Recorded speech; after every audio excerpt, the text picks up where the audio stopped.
Hello friend, welcome to the channel pharmacy dictionary.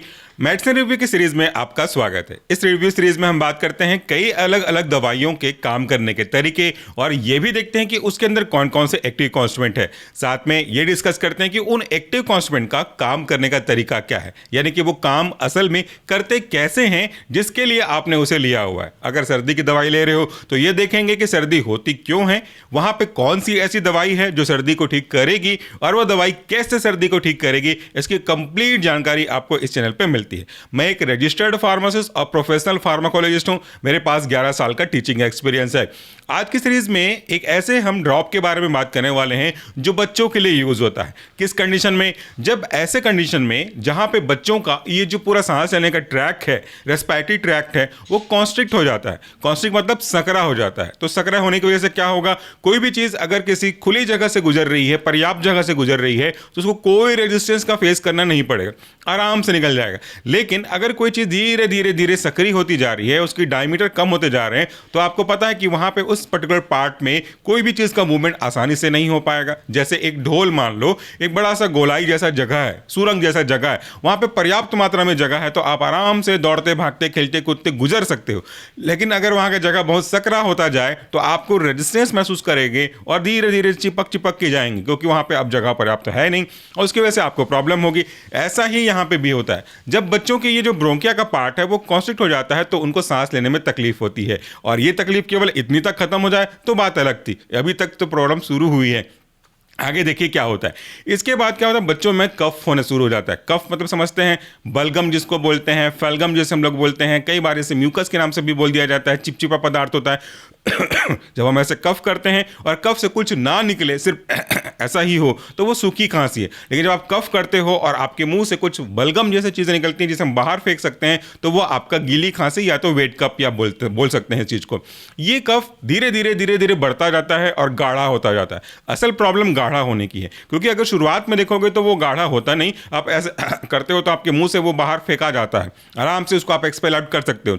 लेकिन जैसे जैसे समय बढ़ते जाएगा, इन्फेक्शन की इंटेंसिटी बढ़ती जाएगी, वो जो कफ है ना वो बहुत ज्यादा गाढ़ा होता जाएगा, विस्कस होता जाएगा। और आपको पता है कि कोई भी गाढ़ी चीज को आसानी से हम एक्सपेल नहीं कर सकते। ऐसे केस में अगर आपकी ही अपनी बात करें, बच्चों की तो और भी समझ में आ जाएगा, आपकी ही बात करें तो आप जब कफ गाढ़ा करते हो तो कई बार वो आपके मुंह में ही चिपक जाता है।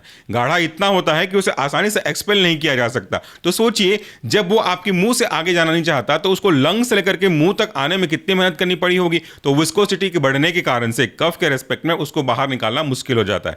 अब अगर ये दोनों सिचुएशन को एक साथ जोड़ दें तो सोचिए प्रॉब्लम कितना होगा। एक सांस लेने में तकलीफ, दूसरा कफ इतना बढ़ गया है कि हम उसे निकाल नहीं पा रहे हैं। और बच्चों में अगर ये प्रॉब्लम हो गया तो फिर कंडीशन को एक्सप्लेन करना और भी मुश्किल हो जाता है। बीइंग अ पेरेंट मैं इन चीजों को समझ सकता हूं, लेकिन इस प्रॉब्लम को सॉल्व करने के लिए मार्केट में कई तरह की दवाइयां, अच्छी अच्छी दवाइयां अवेलेबल हैं। डॉक्टर आपके बच्चे की कंडीशन को देख करके सुटेबल जो ड्रग है, ड्रग का कंसंट्रेशन अलग अलग हो सकता है, तो उसमें से कौन सा कंसंट्रेशन आपके बच्चे के लिए सही है उसका रिकमेंडेशन करता है। और अगर आपके डॉक्टर ने आज का जो हमारा ड्रग जिसके बारे में बात करने वाले हैं ये दवाई लिखी है तो आप सही जगह पे आए हैं। आप संपूर्ण जानकारी सिंपल तरीके से एक रजिस्टर्ड फार्मासिस्ट के साथ समझ पाएंगे। आज के हमारे ड्रग का जो ब्रांड नेम है वह आपका कफारेस्ट पीडी। पीडी यहां पे पेडियाट्रिक को रिप्रेजेंट कर रहा है और कफारेस्ट को मैं अपनी तरफ से समझाने के लिए बोल रहा हूं। It's just explanation. कफारेस्ट यानी कि कफ से आपको रेस्ट मिल जाएगा और यही आपको तो चाहिए था। तो आखिर इस कफारेस्ट पीडी में कौन कौन से कॉन्स्टिट्यूएंट हैं, उन कॉन्स्टिट्यूएंट का कंसंट्रेशन कितना है और वो काम कैसे करते हैं। इस ड्रॉप पे, चूंकि बच्चों के लिए पीडियाट्रिक है तो वो टैबलेट तो जनरली ले नहीं पाएंगे, तो उनके लिए ड्रॉप के फॉर्म में ही यूज किया जाता है। तो इस ड्रॉप में आपके पास 3 मेन ड्रग हैं जो अपना अपना काम करके पूरी जानकारी के साथ आपके बच्चे के हेल्थ में इंप्रूवमेंट लेके आने का काम करते हैं। 3 ड्रग में से पहला जो ड्रग है हमारा वह लिवोसाल ब्यूटामॉल, और दूसरा ड्रग है आपका एम्ब्रोक्सोल, और तीसरा आपका ग्वानिफेंसिन। और तीनों ड्रग का इंडिविजुअल कंसंट्रेशन की अगर आप बात करें तो पहला है आपका लेवोसॉल ब्यूटामॉल, इसका जो कंसंट्रेशन है वो 0.25 mg। दूसरा आपका एम्ब्रोक्सोल, उसका कंसंट्रेशन है 7.5 mg। और तीसरा ड्रग है आपका ग्वानिफेंसिन, इसका जो कंसंट्रेशन है वह 12.5 mg। तो ये तीनों ड्रग मिल करके आपके बच्चे को ये जो तीनों प्रॉब्लम मैंने बताया उससे राहत देने का काम करते हैं। इसमें 3 ड्रग हैं, एक ड्रग का काम करने का तरीका अलग है और बाकी जो 2 ड्रग हैं वो एक ही उद्देश्य को लेकर के पूरा करते हैं, लेकिन उनके काम करने का जो तरीका है थोड़ा सा अलग होता है। चलिए अब हम बात कर लेते हैं कि इनके काम करने के तरीके क्या क्या हैं। पहला अगला जो ड्रग है आपका लीवोसॉल ब्यूटामॉल, वो एक ब्रोंकोडायलेटर कैटेगरी का ड्रग है। ब्रोंकोडायलेटर कहने का क्या मतलब है, संधि विच्छेद कर दीजिए। ब्रोंकोडायलेटर यानी कि एक ऐसा ड्रग जो कि ब्रोंको यानी कि आपके ब्रोंकियल पार्ट को डायलेट करने का काम करता हो। डायलेट मतलब उसके जो डायमीटर है ना उसको फैलाने का काम करता हो। थोड़ा सरल भाषा में कहूँ तो चौड़ा करने का काम करता है। तो चौड़ा, एक मिनट, हाँ चौड़ा करने का काम क्यों करता है, क्योंकि वो कॉन्स्ट्रिक्ट हो गया है, और कॉन्स्ट्रिक्ट होने से क्या होता है कि एयर के पैसेज में थोड़ी सी दिक्कत जाती है। एयर के पैसेज में दिक्कत जाएगी तो सांस लेने में दिक्कत जाएगी। ये जो मैंने आपको थोड़ा एक्सक्यूज लिया वो जस्ट समझाने के लिए था, प्लीज डोंट थिंक अदरवाइज। आपके लिए सहानुभूति है, बहुत अच्छी बात है, बट मैंने समझाने की कोशिश किया कि हम थोड़ा थोड़ा सांस रुक के पाते हैं क्योंकि प्रॉपर सही मात्रा में सांस नहीं जाती। ये तो जस्ट एग्जांपल मार देता है। लेकिन कोई भी व्यक्ति जिसके साथ ऐसी प्रॉब्लम हो रही होगी, सोचिए उसको कितना तकलीफ हो रहा होगा। तो आपने सिंपैथी दिखाई मेरे साथ अभी बीच में, तो सोचिए उनके लिए कैसा हो रहा होगा। तो यही चीज़ को सॉल्व करने का काम करता है आपका सॉल्ब्यूटामॉल। और इस पूरे कॉन्सेप्ट को समझाने के लिए मैं एक सिंपल से पेपर की सहायता लेने वाला हूं ताकि आप समझ सकें। देखिए ये पेपर है, कुछ नहीं है, लेकिन अगर मैं इस पेपर को थोड़ा सा कोन शेप में बदल दूं, जरा ध्यान से देखिएगा मेरे पूरे प्रोसेस को। इस पेपर को अगर मैं कोन के शेप में बदल दूं तो कुछ इस तरीके से दिखाई देगा, जिसमें आराम से आप चने या मुरमुरे खाते रहते होंगे। ये कोन शेप में है।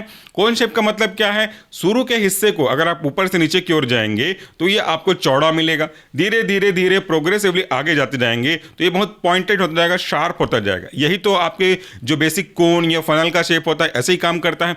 अब इमेजिन कीजिए कि ये एक एग्जाम्पल है और दूसरा ये एक एग्जाम्पल है। उसको भी आपको मैं साथ में बता दूं, दोनों केस में देखिएगा। अभी आपने कोन का स्ट्रक्चर देखा, कोन का स्ट्रक्चर कैसा था, और ये जो रॉड का स्ट्रक्चर है ये कैसा है। दोनों में क्या डिफरेंस है ये अपने आप से पूछिए और अपने आप को आंसर दीजिए। देखिए इस वाले स्ट्रक्चर की मैं सीधा बात कर लेता हूं। ये नॉर्मल में ऐसा होता है, हमारे साथ ऐसा होता है कुछ इस तरीके से।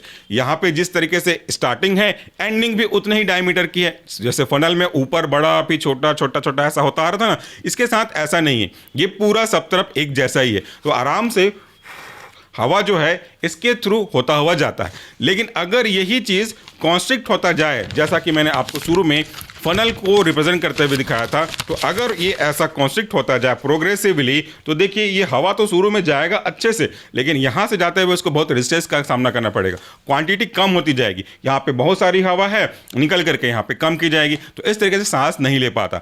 अब जब हम ये ड्रग यूज करते हैं सॉल्ब्यूटामॉल, ये क्या करता है, ब्रोंकोडायलेटर है, इसीलिए इस कॉन्स्ट्रिक्टेड पार्ट को देखिए ये इस तरीके से डायलेट करता चलता है और इसको पहले के जैसा मैंने आपको दिखाया था रॉड शेप में बराबर इक्वली इस तरीके से लेकर के आता है। तो शुरू में कॉन्स्ट्रिक्ट हो गए थे, इसे अब वापस से डायलेट करके पहले के जैसा लेकर के आएगा। तो जब वो पाथवे हमारा ब्रोंकिया डायलेट हो जाएगा तो प्रॉब्लम तो आपकी सॉल्व हो ही गई।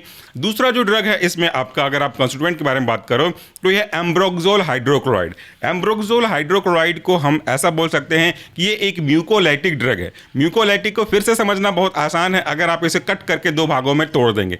पहला पार्ट है म्यूकोस यानी कि म्यूकस यानी कि चिपचिपा पदार्थ, और लाइटिक मतलब होता है उसको तोड़ने वाला। लाइसिस एक प्रोसीजर है, लाइटिक्स मतलब एजेंट जो उसको तोड़ने का काम करता है। तो म्यूकोलाइटिक मतलब ऐसे एजेंट जो कि म्यूकस के बीच के बॉन्ड्स को तोड़ने का काम करते हैं। म्यूकस गाढ़ा क्यों होता है, चिपचिपा क्यों होता है, क्योंकि उसके बीच के जो बॉन्ड्स है उसे आपस में पकड़ के रखे हुए होते हैं। जैसे बर्फ को ले लो, आपको बचपन में पढ़ा होगा कि द्रव्य की 3 अवस्थाएं होती हैं, ठोस, द्रव और गैस। तो जब अगर आप बहुत ज्यादा ठंडा कर देते हो पानी को तो उसके जो बॉन्ड्स है वो बहुत पास आ जाते हैं, इसलिए वो सॉलिड बन जाता है। अब इसी को अगर हीट अप्लाई करते हो तो धीरे धीरे बॉन्ड्स ब्रेक होते हैं, दूर होते हैं, वो वाटर बन जाता है। बहुत अधिक मात्रा में करोगे तो वो गैस बन जाता है। फिलहाल हमको 2 ही स्टेज पे पढ़ना है। तो अगर बहुत ज्यादा कफ गाढ़ा है, इसका मतलब है कि बॉन्ड्स ने पकड़ के रखा है। अगर आप इन बॉन्ड्स को ब्रेक कर देते हो तो वो लूज होने लगेंगे। लूज होने का मतलब यही कि थिक से क्या होने लगेंगे, थिन होने लगेंगे, और इससे आपको एक्सपेल करने में बड़ी आसानी होगी। तो ये जो आपका ड्रग है आपका एम्ब्रोक्सोल, ये इसी म्यूकस के बीच के बॉन्ड को ब्रेक करके लाइसिस करने का काम करता है। इसके बाद जो अगला कॉन्स्टेंट है इसमें आपका ग्वानिफेंसिन, ये क्या करता है, ये आपके उस चिपचिपे गाढ़े म्यूकस में लिक्विड का सिक्रेशन करके इसको थिन करने का काम करता है, और इससे आपके कफ पतले होते जाते हैं। एग्जाम्पल की अगर हम बात करें तो मान लो कि मैंने अपने हथेली पे थोड़ा सा फेविकोल लगा रखा है। अब फेविकोल तो पता है आपको कितना गाढ़ा और कितना विस्कस होता है। तो अगर मैं फेविकोल को यहाँ पे कुछ लगा करके ऐसे करूं या ऐसे हाथ को झटकाने की कोशिश करूं तो आपको लगता है कि ये निकल जाएगा, मुश्किल है। मेरे ख्याल से शायद बहुत मुश्किल होगा, ये निकलेगा नहीं क्योंकि बहुत गाढ़ा है, चिपक चुका है। लेकिन अगर मैं आपको कहूं कि मैं दूसरे हाथ में ड्रॉपर ड्रॉपर ले लेता हूं और ड्रॉपर में पानी भर देता हूं और धीरे धीरे बूंद बाय बूंद, ड्रॉप बाय ड्रॉप इस फेविकोल के ऊपर डालते जाता हूं और तब तक डालते जाऊं जब तक कि इसकी गाढ़ी चिपचिपा पदार्थ पतला नहीं हो जाता। तो कुछ समय बाद अगर मैं ऐसे टिल्ट कर दूं अपने हथेली को तो पूरा फेविकोल पानी के साथ ढीला होकर के निकल जाएगा, यानी कि जो गाढ़ा था वो पतला हो जाएगा। और पतला करने का काम किसने किया? इस पानी ने। इसी तरह से ग्वानिफेंसिन म्यूकस का सिक्रेशन करता है जो उस थिक चिपचिपे पदार्थ को कम करेगा और उससे आसानी से हम बॉडी से बाहर कफ के साथ निकाल सकते हैं। इस तरीके से आपका जो पाथवे था, जो ब्लॉक हो गया था, वो भी ओपन हुआ। गाढ़ा जो कफ था वो भी टूटने लगा और टूटने के बाद उसको बाहर निकालने के लिए और पतला कर दिया गया। और इस तरीके से ऐसा करेंगे तो आपका जो कफ है वो बहुत आराम से निकल जाएगा। आपका मतलब इस पर्टिकुलर पर्सन का, पेशेंट का, बच्चों का। तो ये रहा हमारा आज का वीडियो। इसके साथ एक बात और बता दूं आपको, जो भी ड्रॉप्स आते हैं, जो भी सिरप्स आते हैं, लिक्विड के फॉर्म में होते हैं, हमेशा उनको यूज करने से पहले प्रॉपरली शेक करिएगा। और एक चीज का विशेष ध्यान रखें कि अगर बच्चों के लिए सिरप है तो उसमें कुछ ना कुछ टेस्ट जरूर होगा, यानी कि वो थोड़ा स्ट्रॉबेरी फ्लेवर, मैंगो फ्लेवर या कोई और दूसरे फ्लेवर का होगा, क्योंकि बच्चों को वो असल में अच्छा लगे इसलिए लगाए जाते हैं। लेकिन इसके साथ थोड़ा सा प्रॉब्लम क्या जुड़ा हुआ होता है कि बच्चे वो चीज़ लेना पसंद करते हैं जो उन्हें अच्छी लगती है। इसीलिए ये फायदा तो है कि ये दवाई बेकार स्वाद ना होकर के अच्छे स्वाद में होगी, ताकि बच्चे ले लें उसे, कोई आनाकानी रोना ना करें। लेकिन दूसरा पहलू ये है कि अगर आपने इसे खुली जगह पर रख दिया, कहीं बाहर में रख दिया, उनकी पहुंच के पास रख दिया, तो इनको पता है कि इसका स्वाद बड़ा अच्छा है, मैंगो फ्लेवर, स्ट्रॉबेरी फ्लेवर है या कोई और फ्लेवर है, तो उसे पीना चाहेंगे। उनको थोड़ी पता कि वह दवाई है, उनको तो पता है कि कोई अच्छी चीज है, स्वादिष्ट चीज है, तो उसे लेकर के पी लेंगे। इसलिए हमेशा लिखा रहता है कि इसे बच्चों की पहुंच से दूर रखा जाए। हमको कोई ध्यान देता नहीं है, लेकिन ये लॉजिक होता है खास करके बच्चों वाली चीजों से। अब ये तो बच्चों को नहीं पता कि चीजें बच्चों के लिए हैं कि बड़ों के लिए हैं, तो बड़ों के लिए भी अगर आपने अपनी दवाई कहीं आसपास रख दी है और उसका स्वाद अगर अच्छा है या नहीं भी है, तो बच्चों को थोड़ी पता लेने से पहले कि कैसा है, तो वो ले लेते हैं। इससे उनको बहुत नुकसान हो सकता है। हमेशा दवाइयों को दूर रखें, बच्चों की पहुंच से बिल्कुल भी दूर रखें। ये पर्सनल एक्सपीरियंस के साथ एक सजेशन भी मान के चल सकते हैं। Thank you, take care.